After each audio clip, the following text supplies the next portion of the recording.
Chi non ha superato l'esame per mancanza di tempo, chi per difficoltà di comprensione della lingua italiana e chi ancora perché lavorando non ha potuto prepararsi adeguatamente.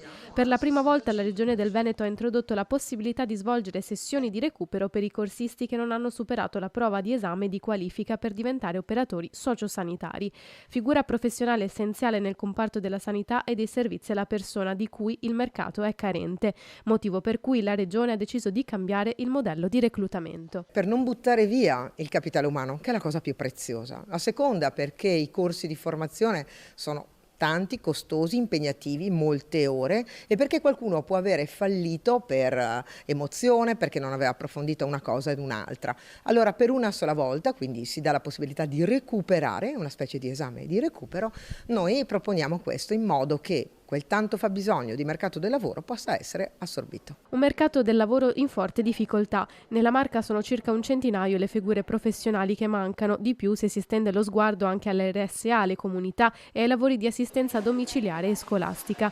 Una carenza che deriva, secondo le cooperative, anche dal fatto che sempre meno persone scelgono di diventare operatori sociosanitari. Credo principalmente per due questioni, uno di tipo economico e speriamo ora anche con il rinnovo contrattuale delle cooperative sociosanitarie che diventi una professione un po' più appetibile, una poi anche per la tipologia di lavoro dove impegna la persona in turnazioni. Le nostre selezioni qualche anno fa vedevano presenti oltre 500 persone per pochi corsi.